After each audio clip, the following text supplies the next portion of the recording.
Всъщност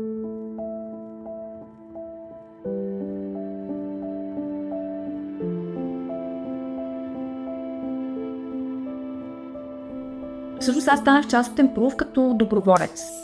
След като вече бях излязла от моята приказка, не е толкова розов край, тогава по това време си мислех, че щом съм преживяла нещо такова, то не може да изгуби смисъл, че някой трябва да разкаже. И аз тогава въобще нямах намерение нито да говоря, нито да работя това, което в момента работя. Просто исках да помогна чрез моите си умения тогава, евентуално да направя сайт, да помогна с Facebook страницата или нещо такова. Тогава няма да забравя Олга. Тя ми каза: добре, супер, добре дошла си, ние работим с доброволци, това е основната ни дейност, гръбнака на фундацията е доброволческия труд. Обаче преди да започнеш ти да помагаш, дай ние да помогнем на теб. И за мен тогава това някой да ми помага или въобще аз да кажа, че имам нужда от помощ, беше пълен абсурд. Също позволих да ми бъде помогнат.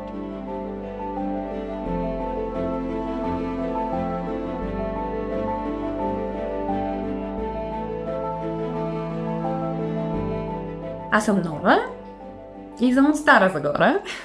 От много години вече живея в София. Средното си образование съм завършила в изобразителна паралелка, след което продължих в езикова гимназия. Половината от семейството ми беше доволно, другата половина не, защото баща ми е архитект по професия и всъщност много искаше да се занимавам с изкуство, с математика, евентуално да стана и архитект, а пък майка ми беше счетоводител. Аз реших в крайна сметка да тръгна по нейните стъпки, оставих рисуването. По това време ходих и на актьорско майсторство, евентуално да кандидатствам в надвис. Излизах на сцена няколко пъти, обаче имах такава жестока сценична треска, че просто си казах: не, това не е за мен, аз ще следвам стъпките на мама, ще стана икономист, ще уча езици. Накрая на завършването трябваше да направим нещо като дипломен проект, като дипломна работа, да.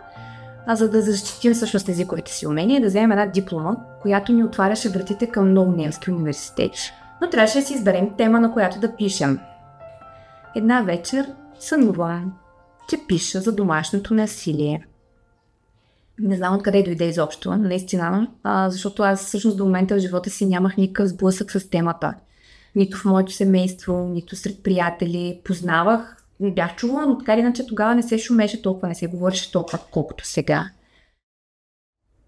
И аз отидох сутринта при преподавателя и му казах как е домашно насилие на немски. Аз дори не знаех как е домашно насилие на немски. Той ме погледна с един отцъклен поглед, такъв още си го спомням.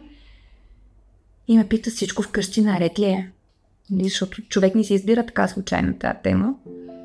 И всъщност тогава на теория се сблъсках и се запознах с толкова много информация, която не беше достигала до мен. Без да предположа как, се запознах и на практика с темата. Нещо, което много хора не знаят, е, че в едни такива отношения, връзки на насилие, там има и много огромна взаимозависимост между партньорите. И много често, когато хората питат: ама ти защо не си тръгна? Или тя защо не си тръгва? Или защо се връща за пореден път? Хората не знаят всъщност тази динамика. То е нещо много здраво, което първоначално стартира като една много приятна симбиоза, но после се превръща в ужасно неприятен паразитизъм. И от това нещо е много трудно да си тръгнеш. Това е причината да е толкова важно да се изтръгне тази мантра, буквално мантра, след българските жени: аз стоя заради детето или заради децата. Останах заради детето. Не, тръгни си заради детето. Защото това дете, независимо дали е пряк свидетел, дали е потърпеш от насилие от страна на бащата или само вижда, чува, то е жертва на домашно насилие. Това е и самия закон за защита от домашното насилие го казва. Виждам го като една от най-големите си отговорности като родител, Именно да запозная сина ми с темата и то по такъв начин, че да не го стресирам, да не спомагам за това той да издигне някакви защитни бариери в себе си. Трудно е, когато трябва да обясниш на детето си, че си му спестил да преживее нещо подобно. Всъщност първия път, когато говорих с него по тази тема, беше защото той случайно видя, че гледам филма за Тина Търнър, автобиографичния филм. И се заслуша: мамо, коя е тази жена? И аз започнах да му разказвам всъщност за Тина Търнър. Аз му разказах всъщност, че съпруга на Тина Търнър се е държал много лошо с нея. Когато ме пита: мамо, ти какво ще правиш, какво ще работиш? И аз му казах: ще помагам на жени като Тина Търнър.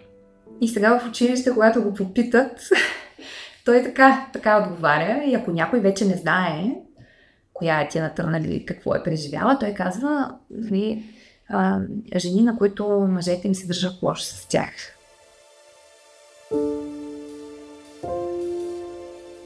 Все повече и жени, млади момичета се свързват с нас, и не само с нас, и с други организации в много ранна фаза, когато още въобще няма физическо насилие. Те буквално са ранобудни, както си ги наричаме, имаме кампания ранобудна, защото те са доловили някои от първите знаци за токсичност. И ние затова много говорим за тези първи знаци. За манипулация, за вменяване на вина, за изнудване, за унижение, уж под формата на шега и така нататък. Всякакви такива знаци, които ако разпознаеш в една начална фаза на отношенията, може да спестиш много колополя. В фундацията това е едно от основните неща, които правим. Ние разказваме човешки истории, ние сме събирачи на истории до някаква степен и ги разказваме през изкуството. Той погари перото, татуирано на гърба й. Нейната представа за свобода. Пламъкът, татуиран на ръката му, нямаше никакво значение. Беше го направил просто така. Първо галеше гърба й, после започна да хвърля предмети. А след време, когато вече беше бременна, гърбът й носеше синините от ритниците. Последното, което видя, беше гърбът й, когато тя се тръгна. Но взе със себе си само пламъка от ръката му. Огънят, необходим на феникса в нея да се прероти и да полети. Реално през един курс, който е писателски курс, всяка една от момичетата, които всъщност го преминахме, извади тази сентенция, същността, нали, от нейната си история и изряза целият този баласт, за да може да се дигне балона. И беше уникално, наистина, като процес. И тези истории след това пък български художници ги претвориха в картини. Много се свързвам с метафорите, с символиката и много и обичам и ги рисувам. И от дете рисувам лотоси. За мен той е символ на нещо уникално, също на трансформацията, както и феникса. За да има лотос, трябва кал. Носех гривна с висулка, на която пишеше: за да има лотос, трябва кал. В асансьора между 8 и 1 етаж той запуши устата ми с ръка. Стисна китката ми и я изви. Гривната се скъсва, висулката падна. След време започнах да я нося като колие. 7 години по-късно. Обличам се. Висулката проблясва на нощното ми шкафче. Мама, забрави си колието, подсещаме синът ми. Но днес реших, няма да го слагам. Вече не ми е нужна кал, за да цъфтя.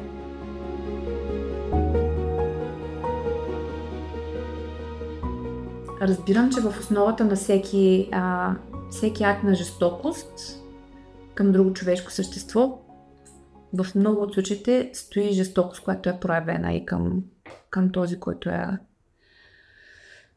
упражнява. Да простиш, за мен, значи да допуснеш, че другия човек има правото да сгреши като човек. Доверието. За мен лично, чисто в човешки план, това все още е, бих казала, най-голямото предизвикателство. Как да се довериш на първо място на себе си, отново, че този път няма да сбъркаш преценката си, че този път тези очила, които си сложил, не са розови.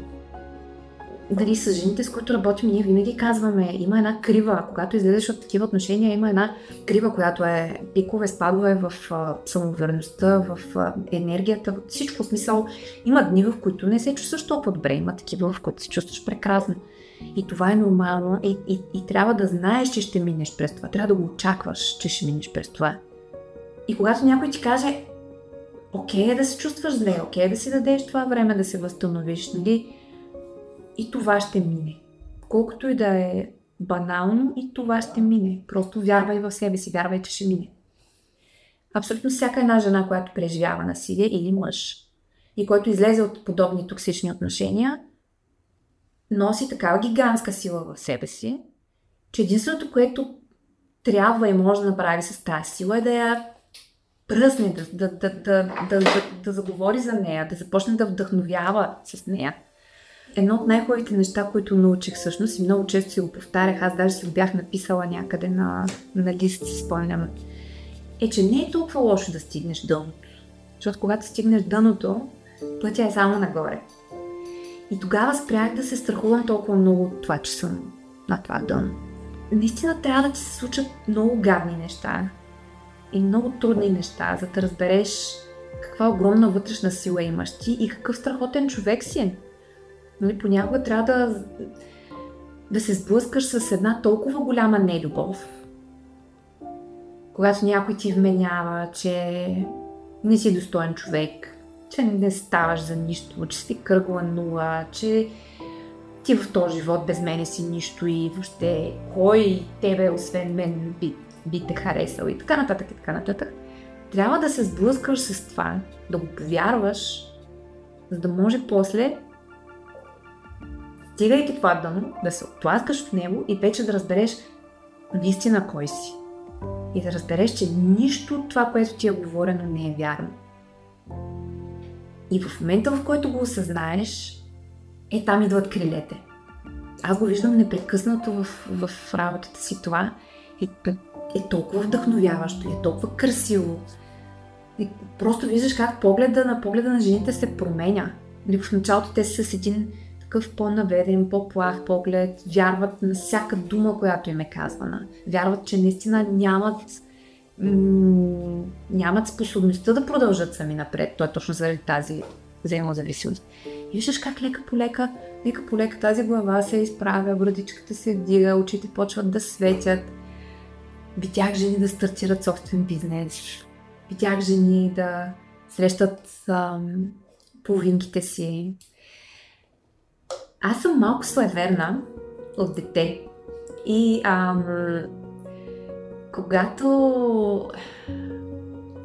когато видяхме летящо пухче от глухарче из въздуха, го хващахме и си пожелавахме нещо. Духвахме го и си пожелавахме нещо.